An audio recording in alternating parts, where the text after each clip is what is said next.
Never was I one of those mothers who cried when they sent their babies off to nursery school. Okay, I confess. I winced a nanosecond, my eyes moistening. I stood on the other side of the open window, the thin white curtain trimmed in red gross-grain ribbon bellowed out toward me as I stood in the church's entranceway to the neighborhood Mother's Day Out. On the other side of that window, I could hear her babbling melodically to herself, like she still does. She was playing at the miniature kitchenette, oblivious that I had stepped out. I resisted the urge to run to my car and midway leap up into the air and yell, "Victory!" Time for me. Not long after, all hell broke loose. All hell broke loose in that tiny Mother's Day Out room and in our lives. The sweet director that shushed away my earnest concerns that there was something not right about my child, the same concerns that I shared with the neighboring nurse, the kinder music teacher, anyone I could corral to listen, only to be dismissed. After all hell broke loose in Grace tantrum, unlike no child does except one undiagnosed and untreated for autism, that sweet voice director called me on the phone. Only 1 hour of bliss had passed for me. 1 hour at home alone. I was writing at my computer, back then a clunky word processor. You know, the kind with the ugly beige ET-looking head blinking an orange alphabet on a black screen.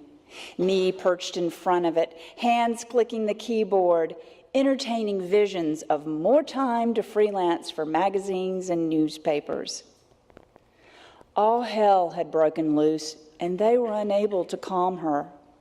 They watched her as she jammed her tiny finger up one nostril and left it there, later staring through the play yard chain-link fence and a hole through the director who crouched in front of her, calling my preschooler's name with no response.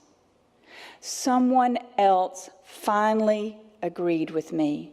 Something was not right with my child. "Come at noon," she told me. "We'll make her time here half days." Damn. Breath drawn, held, let go shakily.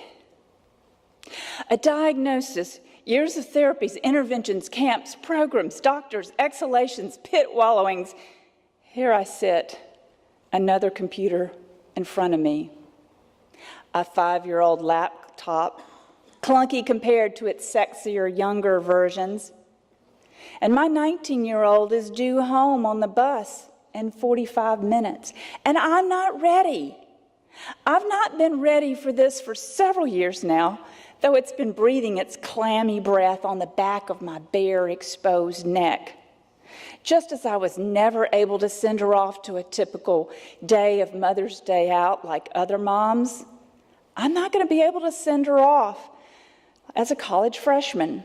And I won't be sending her out there in the world to live alone, ever, not all by herself, leaving me here as well, alone by myself.